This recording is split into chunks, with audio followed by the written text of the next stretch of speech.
يرفع الله الذين آمنوا منكم والذين أوتوا العلم درجات.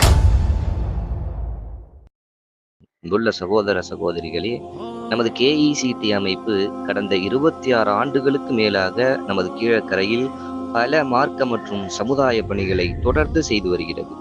இந்த பணிகளை இன்னும் விரிவுபடுத்தும் வகையில் மஸ்ஜித் விரிவாக்க பணி தொடர்ந்து நடைபெற்று வருகிறது. இந்த பணி முழுமையடைய உங்களுடைய பொருளாதார உதவி தேவைப்படுகிறது. அல்லாஹ்வுடைய தூதர் கூறினார்கள், மன் பனா லில்லாஹி மஸ்ஜிதன் பனல்லாஹு லஹு பைத்தன் ஃபில் ஜன்னah. யார் அல்லாஹ்வுக்காக ஒரு பள்ளிவாசலை கட்டுவாரோ அல்லாஹு தஆலா அவருக்காக சொர்க்கத்தில் ஒரு வீட்டை கட்டுகின்றான் என்று. அல்லாஹ்வுடைய பள்ளி கட்டுமான பணிக்காக அதிகமாக பொருளாதாரத்தை செலவு செய்வோம். அஸ்ஸலாமு அலைக்கும் வரஹ்மத்துல்லாஹி வபரகாத்துஹு.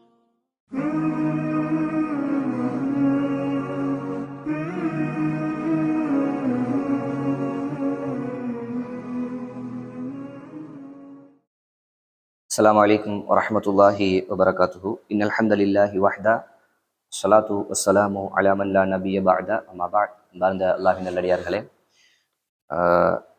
உலூமுல் ஹதீஸ் என்று சொல்லப்படக்கூடிய ஹதீஸ்களை தொடர்பான ஒரு சிறிய புத்தகத்தை நாம் தொடர்ச்சியாக படித்து வருகின்றோம். அதில் இறுதியாக பலகீனமான ஹதீஸ்களுடைய முதல் வகையை நாம் படித்தோம். பலகீனமான ஹதீஸ்கள் 2 வகை. ஒன்று அந்த சனது இஸ்னாது, அதில் ஏற்படக்கூடிய பிரச்சனையால் பலகீனமாகக்கூடியது. இன்னொன்று அந்த சனதில் வரக்கூடிய நபர்களால் பலகீனமாகக்கூடியது. 2 வகையை நம்ம பார்த்துருந்தோம். அதில் முதல் வகையில 2 வகை உண்டு.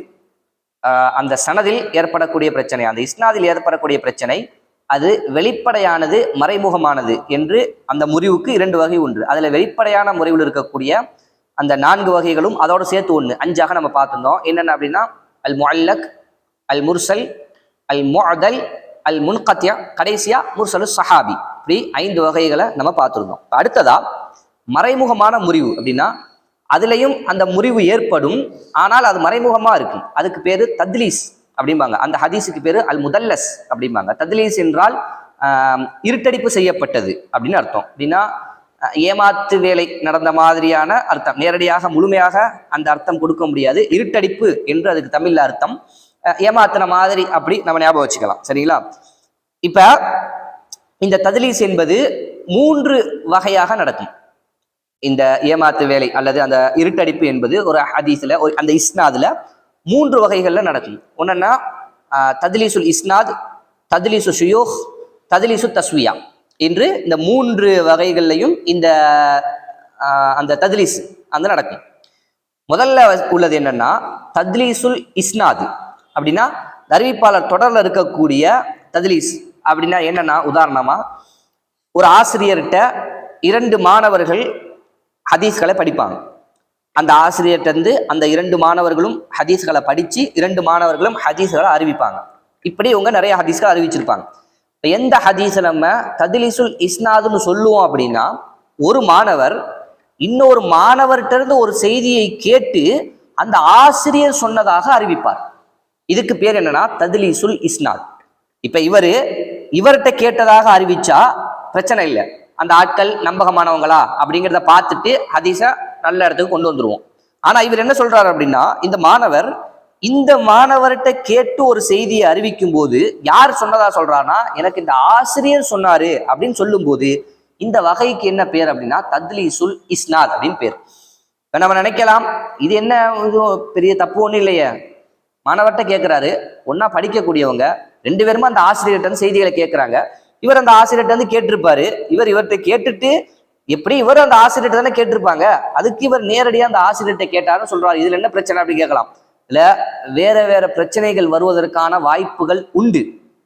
அப்படி ஒரு பிரச்சனை வரும்போது ஒரு பலகீனமான செய்தி இந்த சமுதாயத்துல ஆதாரபூர்வமான ஒரு செய்தியாக வந்து சேர்வதற்கான வாய்ப்பு உண்டு. அப்படிங்கிறதுக்காக தான் அறிஞர்கள் என்ன செய்யறாங்க, இதையும் சுருக்கி இதுலயும் ஒரு பலகீனத்தை கண்டுபிடிச்சு அது வேற வகைகள்ல ஆதாரபூர்வமானதாக மாறலாம்.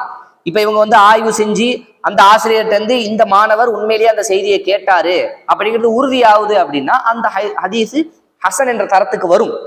ஆனால் அந்த ஆய்வு செய்து அதை நிரூபிக்கப்படுவதற்கு முன்னால் இந்த ஹதீஸ் என்ன ஹதீஸ் தான், லைஃபான ஹதீஸ் தான். இப்ப இதெல்லாம் பார்க்கும்போது என்ன நம்மளுக்கு விளங்குது அப்படின்னா, இவ்வளவு நுணுக்கமாக ஹதீஸுகள் பலகீனப்படுத்தப்படுது அப்படின்னா ஒரு ஹதீஸுக்கு சஹீஹ் என்ற தரம் கொடுக்கணும் அப்படின்னா அது எவ்வளவு தூரத்தை கடந்து வரணும் அப்படிங்கிறத நம்ம இந்த இடத்துல விளங்க முடியுது. நான் ஆரம்பத்திலேயே சொன்ன மாதிரி ஒரு ஹதீஸை சஹீஹ் நம்ம சொல்லியிருக்கோம், அறிஞர்கள் சொல்லியிருக்காங்க அப்படின்னா இந்த சின்ன சின்ன விஷயங்களையும் கடந்து வந்ததால தான் அந்த ஹதீஸுக்கு பேர் என்ன, சஹீஹ்.